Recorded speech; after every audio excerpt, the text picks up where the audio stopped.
Salut, bonjour.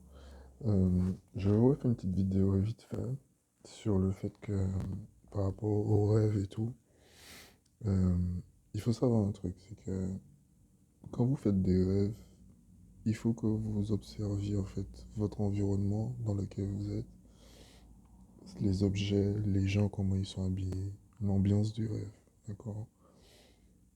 Si vous faites des rêves avec de l'eau, c'est que soit vous avez une purification à faire, soit on vous demande d'aller à la mer.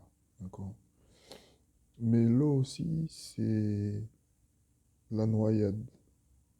L'eau, ça peut être. Quand je dis la noyade, ça veut dire que vous êtes tellement pris dans les problèmes ou dans les soucis que des fois, eh ben, on vous fait rêver que vous vous noyez. Ça, c'est l'accumulation en fait, des soucis. Donc, comme vous ne pouvez pas vous débattre, vous essayez de vous débattre, vous essayez de sortir de l'eau, c'est c'est juste qu'on essaie de vous faire comprendre que il faut relâcher en fait les muscles. Quand vous êtes dans de l'eau et que vous êtes en train de vous noyer, la première chose à faire, c'est de ne pas se débattre. D'accord? C'est d'expulser ce qui est entré dans notre bouche, d'aller chercher une inspiration et se laisser en étoile. D'accord? C'est la première chose. Quand vous allez faire un stage de secourisme, c'est la première chose qu'on vous apprend. En mer, hein. Oui, j'ai fait des stages de secourisme. J'étais secouriste en mer aussi. Bref, j'ai fait beaucoup de choses. Trop de choses même. Euh, Est-ce que ça m'a servi? Oui, ça m'a servi, en connaissance, oui. Mais bon, je ne vais pas m'étaler sur ma vie. Euh, les... Après, quand vous avez des rêves où vous avez quelqu'un de votre famille, ou bien vous avez quelqu'un que vous connaissez bien, c'est un appui. Ce qu'on appelle un appui, c'est un ami, c'est de la famille, c'est une tante, c'est un cousin, c'est un frère, c'est un copain, et tout ça. Mais il faut regarder en fait la situation dans laquelle elle est. Si c'est quelqu'un que vous connaissez qui vous agresse, ça veut dire que vous avez un conflit, vous avez quelque chose à gérer avec cette personne-là. D'accord? Si c'est quelqu'un qui vous protège, ça veut dire que cette personne-là vous aime, mais surtout que cette personne-là est là pour vous protéger. C'est-à-dire que vous pouvez lui demander des conseils, vous pouvez... C'est quelqu'un qui pense beaucoup à vous. D'accord? Si vous vous retrouvez à être vous-même acteur d'une agression, c'est-à-dire que c'est vous qui agressez, ça veut dire que à un certain moment, vous n'êtes pas en accord avec vous-même. D'accord? Donc, quand vous n'êtes pas en accord avec vous-même, forcément, l'environnement dans lequel vous êtes va vous irriter, donc vous aurez envie de baston. Quand vous avez des rêves où vous vous faites courser, ça, c'est des rêves qui sont très récurrents, où vous faites courser, où vous tombez dans un truc où, ouais, on cherche à vous tuer, des trucs comme ça, c'est une peur qui est viscérale, ça veut dire que c'est une peur ancestrale. Si, si vous faites un rêve où vous avez l'impression que c'est vous qui, en fait, que vous courez, que vous essayez tout, vous essayez de vous échapper et tout. Des fois, vous faites des rêves où vous êtes enfermé, machin. Vous êtes enfermé dans une prison, ou bien vous êtes attaché et tout. Ça, c'est parce que vous vous sentez vous-même attaché. C'est-à-dire que intérieurement, vous avez l'impression de ne pas être libre. D'accord? Mais ça peut aussi faire référence à des choses que vous avez vécues dans votre passé. Ok? Être privé de liberté, le plus souvent, c'est représenté par des menottes, des liens de corde, des barreaux ou ensevelis. Moi, ça m'est déjà arrivé de rêver que j'étais déjà enterré, en fait. Tu imagines? Euh, J'essaie de vous donner le maximum de trucs pour que, justement, vous puissiez voir, comment dire ça, essayer de comprendre vos rêves. Si vous voyez un verre d'eau, si vous voyez un verre avec de l'eau, le plus souvent, c'est soit on vous dit que vous devez vous protéger, c'est-à-dire que vous avez besoin d'une protection, soit d'une prière, soit d'une, comment dire ça, d'une incantation d'ange, Incantation d'ange, je ne parle pas de rituel, hein. Incantation d'ange, ça ressemble à une prière, sauf que le nom de l'ange est bien défini. D'accord? Vous pouvez appeler aussi une armée d'anges. Ça, c'est pas de souci. Mais je vous conseille, voilà, d'appeler votre ange pour gérer le problème. Les verres d'eau.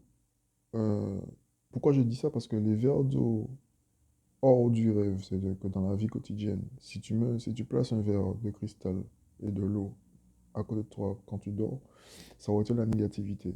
C'est pour ça que quand vous faites des rêves, vous avez un verre d'eau, ou bien vous buvez un verre d'eau, c'est qu'en quelque part, soit votre ange vous a protégé, soit on vous demande de vous protéger au lieu d'appeler votre ange, au lieu d'appeler l'univers pour qu'il puisse vous protéger parce qu'il y a quelque chose derrière qui n'est pas forcément positif. Ok. Les rêves de cimetière, parce que souvent, voilà, vous pouvez faire des rêves de cimetière, qui soient, qui soient gore ou pas gore, c'est-à-dire que vous voyez des morts, que vous ne voyez pas des morts. Il y a trois raisons. Soit ce sont les défunts qui vous appellent ou qui font, voilà, qui viennent vous voir. Donc on vous dit qu'il y a des défunts qui cherchent à communiquer avec vous. Soit on vous dit que vous avez un rapport avec la mort qui est compliqué, d'accord? Soit on essaie de vous faire comprendre que euh, vous avez besoin de retrouver en fait un état léthargique. C'est-à-dire que la mort, c'est quoi? C'est que le corps, l'âme part et le corps reste là. Ok? Et quand on vous montre un cimetière ou bien on vous montre un cercueil, oui, ça représente la mort, mais ça peut représenter aussi la mort d'un projet, ça peut représenter la mort d'une idée, ça peut représenter la mort d'une relation, ça peut représenter la mort de n'importe quoi. Pas forcément la mort physique. Et des fois, le cercueil veut dire repose-toi. Quand on dit aux gens qui sont morts, c'est repose en paix. Eh ben, des fois, quand on voit un cercueil, c'est pas forcément parce que tu vas mourir, mais c'est parce qu'on te dit que justement, avant de mourir, repose-toi. Tu vois, je veux dire. C'est- En fait, quand vous faites des rêves, il faut vraiment être joueur dans sa tête, en fait. Il faut vraiment être, je sais pas comment expliquer, mais moi, mon cerveau, il fonctionne comme ça. C'est-à-dire que quand j'ai une idée, c'est-à-dire que quand j'ai quelque chose qui arrive devant moi, euh, je vais prendre l'exemple, je sais pas moi, d'un oiseau. Je vais chercher la nature de l'oiseau, d'accord? Si c'est une pie, je vais chercher la définition de la pie.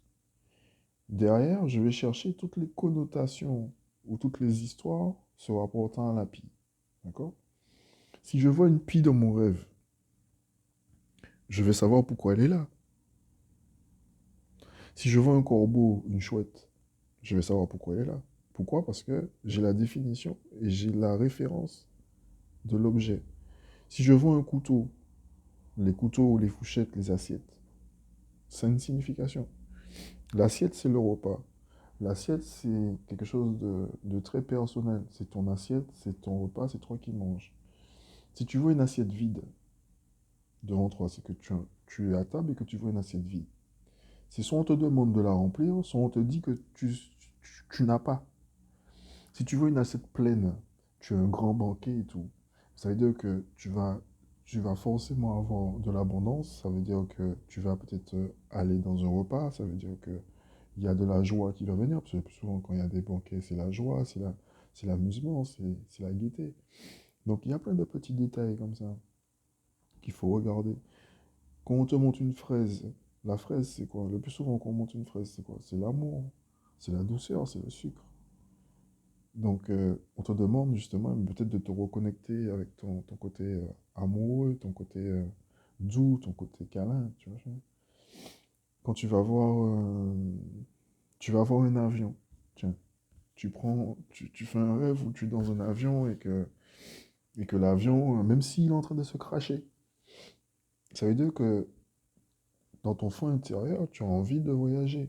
Il y a des voyages. Et si tu vois un crash, ça peut être un rêve prémonitoire aussi. Il y a des rêves prémonitoires qui rentrent dedans. Mais c'est vraiment se focaliser sur les objets. Il faut vraiment se focaliser sur les objets, il faut se focaliser sur l'ambiance qu'il y a, si c'est une ambiance terne ou bien lumineuse, d'accord? Parce que même dans une ambiance terne, tu peux avoir quelque chose de lumineux, d'accord? Les prénoms, les noms, des mots écrits, ça il faut regarder. Est-ce que c'est écrit sur un tableau? Est-ce que c'est écrit sur une feuille?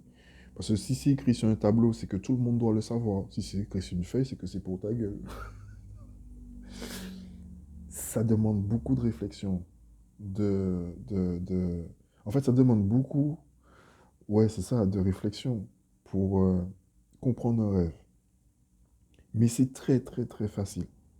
Quand je dis que c'est très facile, c'est parce que la documentation pour pouvoir comprendre un rêve est accessible à tous. Faut pas aller chercher le